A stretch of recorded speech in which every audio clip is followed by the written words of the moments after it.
Today I'm going to talk to you about doing mission and seeking justice. Seeking justice in terms of the biblical concept of mishpat. Mishpat, I'll define that a little bit later, but it's about social justice. It's about where in the Old Testament we understand that the Israelites knew what it was like to be homeless, didn't they? For after they came out of the slavery of Egypt, they were wandering the desert wilderness for 40 years. Did they have set homes? No, they were living in tents. Kind of sound familiar? The people living in tents in the desert. Southern California, you can go anywhere on your freeways and on-ramps and off-ramps, and you can see these tent cities. So we should be able to relate to this, that the Israelites understood what it was like to be people without land and be dispossessed from property. And so they understood they had this tradition that came out of it and their worship of God and faith that says, hey, we need to always be aware and always be mindful, always be compassionate and considerate of the people who are without shelter, those who are poor, the widows, the orphans, the infirm, the sick, because those are the people that will need our help if we are going to be a mishpat, a community of justice. And so all throughout the Old and New Testament, this theme comes up and again. But it's really hard. This concept of justice, there's two strands, isn't there? There's a strand that says, I need justice for wrongs that were done to me. I need retribution. And then there's this other concept of justice that says, look at those who are suffering and poor. There's the wealthy, and then there's those who are without as many resources, those with power and those without, those who are healthy and those who are sick. And then we may be able to say that God said, but this is the mishpat we're talking about, is that God is saying, hey, as a people, we need to be mindful that we're all God's people as one. And so that's what we're going to be exploring this morning, but it's really challenging. And I think that one of the plays, a musical that came out that really kind of illustrates this point. How many of you guys remember Les Mis? You guys remember Les Mis? And so we all can relate to John Valjean, the man who was, who grew up in poverty, who was thrown in jail for many years, who stole to feed his family, and then through various kindnesses of the priest that found him, he was not thrown back in jail, but he was able to then, pursue a life of building his life the right way. And because there was that moment of kindness that came to him through a priest when he was trying to steal the vestments and the silverware of the church that was giving him shelter. And so he becomes a mayor and a business owner, and so that's the life of Jean Valjean. But I think we would say Jean Valjean became a righteous man. But there was another righteous man who was the society's righteous man, which is Javert. Inspector Javert, the policeman who needed to get things just right. And so what did he do? He pursued Jean Valjean all throughout his life, trying to catch him because he is a liar, because he is a fraud. He is this and that, because I knew him when he was a criminal, just a damn out criminal. And so this is kind of the thing, is that we find this again in the Old Testament and the New, that's really tricky to as religious people, that we can easily fall into the Javert mode rather than into the Jean Valjean. We may be able to relate to Jean Valjean as the hero who grows in his life and builds his life, but a lot of times we behave like Javert in our judgmentalism. So this is where the real challenge is of understanding this social justice, because sometimes it's hard to see what God is trying to do if we hold on to our veil of self-righteousness in the midst of this concept. The mishpat, the word mishpat is a Hebrew word, which is all about treating people fairly, giving people their just due, and regardless of their background. So regardless of national standing, regardless of your age, regardless of your marital status, it is saying that we need to treat the people in our communities fairly. In Isaiah 58, we heard this passage where it was really this challenge. It was saying we as a people are feeling this judgment in this world. These other nations are starting to impede on us, and so now we are fasting. We are praying, God, why will you not please intervene and help us?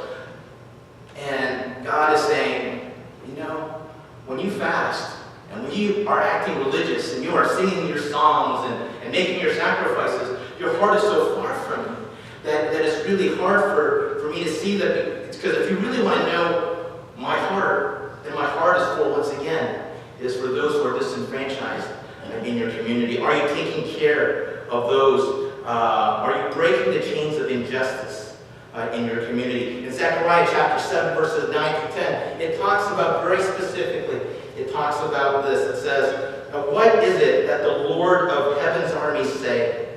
Judge fairly and show mercy and kindness to one another. Do not oppress orphans, widows, foreigners, and the poor. Let me say that again. Do not oppress widows, orphans, foreigners, and the poor. Do not scheme against each other. It's also interesting that in the New Testament, Jesus says, what is the mark of a true Christian? The mark of a true Christian is, once again, it's the same thing. This is going to sound really repetitive, but it is one who serves the poor, the fatherless, the foreigner, and the poor. Where does Jesus get some of these passages? Jesus is quoting from the Old Testament. We do these things not just to be nice people. You know how we can say, I want to be a good person. Well, it's not just to be a good person. It is, we do and pursue mishpat in our community because we have been called and commanded by God. This is a commandment that God gives us. In today's day, who might be these people? We may say all of these things like foster children, people with disabilities, refugees. You can think about other groups, other oppressed groups in our society, the homeless, or the mentally ill. All of these groups would be considered to be a part of a community that if you were to build a community that was based on the social justice of mishpat, then we would be looking to seek the justice of God in the world and see the interconnectedness of life. Do you guys remember in 1946 there was a movie called It's a Wonderful Life?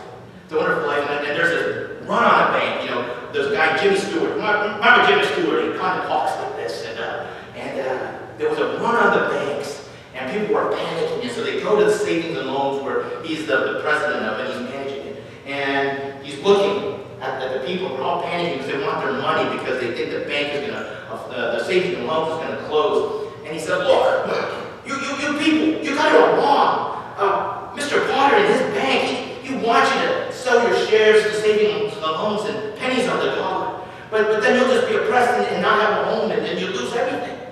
And, but you, Joe, you want to know where your money's at? Your money is in the house of Miss Maitland.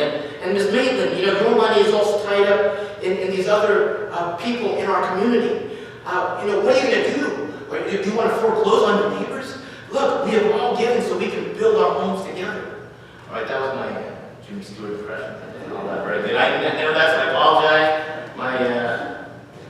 But you understand what he's talking about here, right? Social justice is that in community, sometimes we need when people are working together and they pool their money together, they pool their pledges together to do God's work.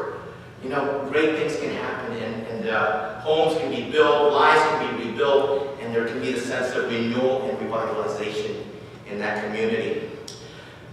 Deuteronomy chapter 10 says, God shows no partiality between the wealthy and the poor, the strong and the weak. And so, this is really important. This is a theme that even Jesus points out, isn't it? Jesus points out to those, he says, when you're going to give a dinner, don't just invite your family and the wealthy and those who can do something for you. What does Jesus say? He says, invite those who are homeless, invite the sick, invite the widow, invite the orphan, invite those who are blind, invite them into your homes. This is kind of a radical Old Testament understanding of mishpat, the community. And it's also a radical understanding that Jesus also carried on in his ministry. He says we need to bring down the walls. A couple weeks ago I had a sermon called Without Walls. How do we become a church without walls that divide ourselves from wealthy or not wealthy, the have and the has-nots, or the people of different races and colors? How do we become a church that says, we need to do that internal work and say, what are the things that keep me from loving my neighbor and caring for my neighbor? What are the prejudices? What are the things that I grew up with that might prevent loving, and seeing the humanity, the imago Dei in another person. You know, in Genesis 1 it says that we're all created in the image of who? God. We're all created in the image of who? God. So look at the person next to you and say, I see God in you. That's right. We see God in each other. You can't hate the person if you can see God in them.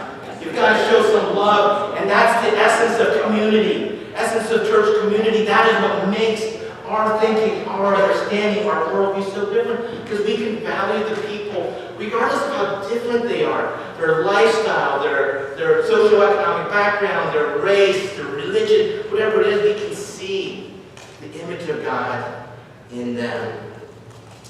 And so, you know, how do we do? So we did this. We asked, what is social justice? Well, you know, how do we participate in social justice? We've looked at this Imago Dei. You know, one of the ways that I've seen it, a friend of mine was telling me about a ministry that he has at his church, and they go to the piers of Santa Monica, and not Santa Monica, no, it's the worst, Balboa and Newport, and they met some homeless people, you know, that live out there and in that area. And so what this person did was began befriending these homeless people, 5 of them, he and his wife. And so what they did was then they began visiting with them, and then he would you know, get done with work, he would fight Orange County traffic, because you know Orange County traffic is, you know, it's really easy, right? It's just like, anyways, you guys know the Orange County traffic is worse than Inland Empire traffic. But what he was pointing out was that they began bringing them water, they began bringing them conversations, blankets, clothes, and then one day they said, you know what, his wife said, I want to feed you. Why don't you come to our house? So they began once a week inviting the 5 people to their home. And then what ended up happening was then they invited these 5 people to their church. And then they became baptized in their church. And then about a year and a half later, none of the 5 were homeless anymore.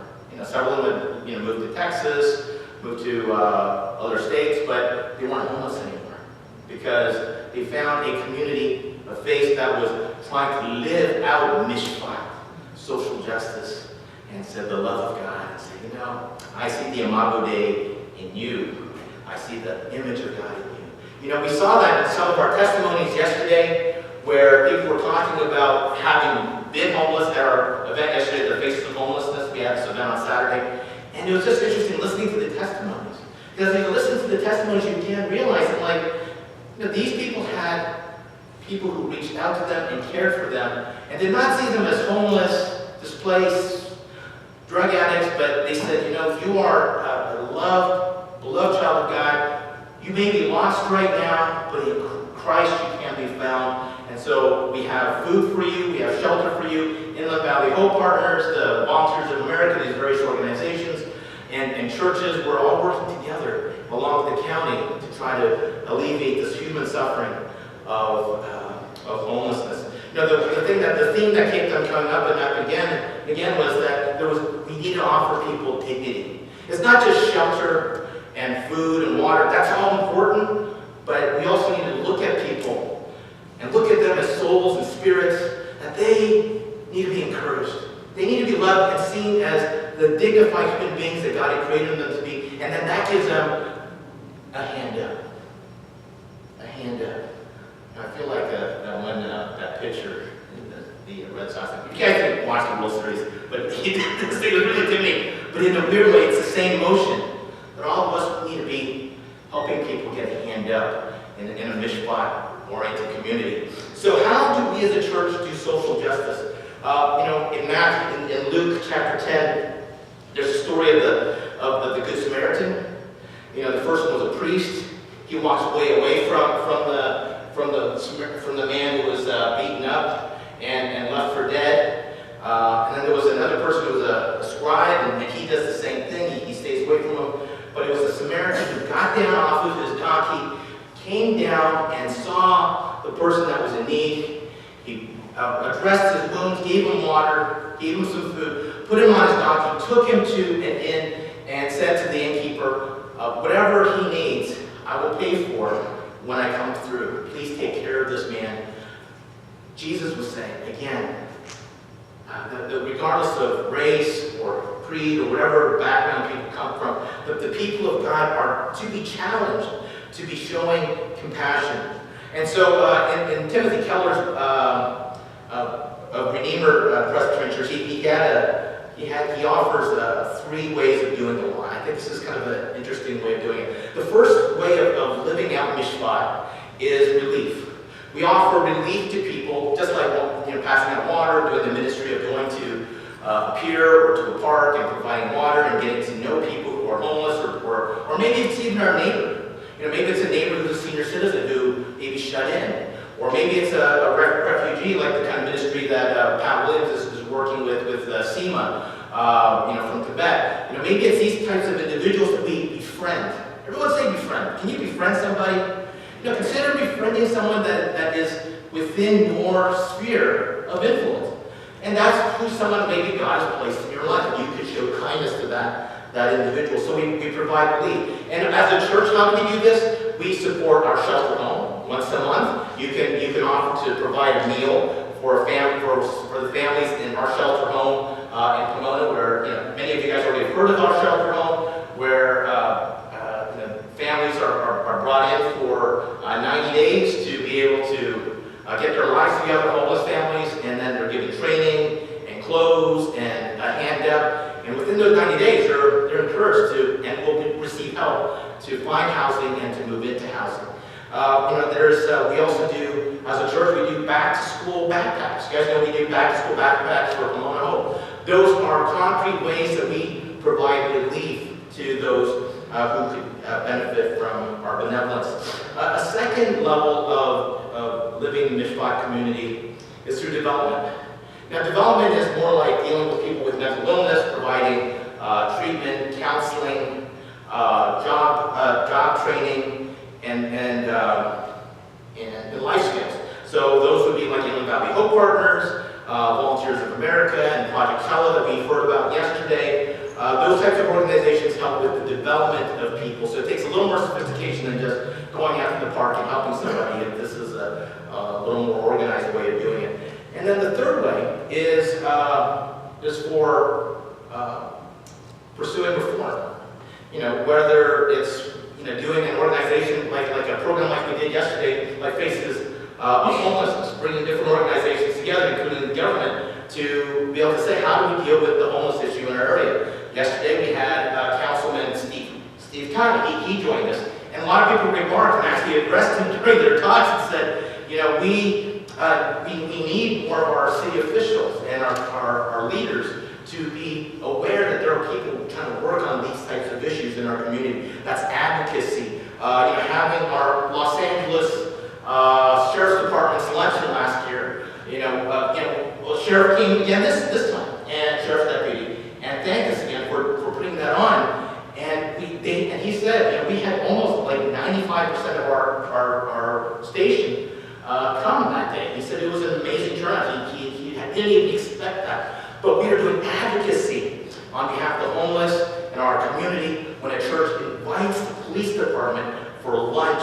once a year to do something like that. Are you see what I'm saying? So this is advocacy and getting involved in the community, and also our church is involved with City Hall. Anyways, I want to conclude with this, is that the concept of social justice and wanting to see God's community, God's kingdom come here on earth, to pursue that in our own lives can be very difficult. I know with my own life, there are times when it's so easy to neglect the poor or those who are struggling, the homeless. So let me be the first one to say, I know, I get it. It's not an easy thing to do. But yet at the same time, if we can take a moment to think, and think about the cross, and think about Jesus,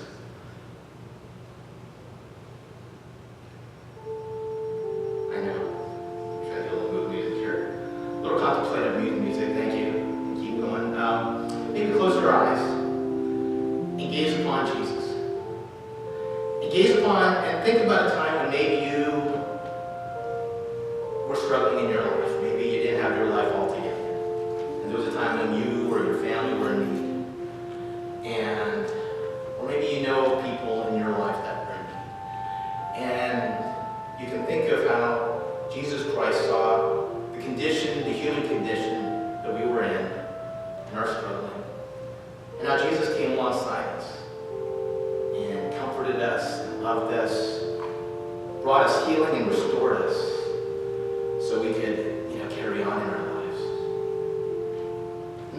way could we imagine what it would be like if Northminster, as a community, was committed to the social justice, the mishpat, the Old Testament and New Testament concept of social justice, of caring for all people without partiality? How that would tear down the walls of division, social division amongst us. And we could truly pursue God's vision for us in 2019 of loving one another and learning to love the world so we may be able to be a light that shines the gospel of Jesus Christ.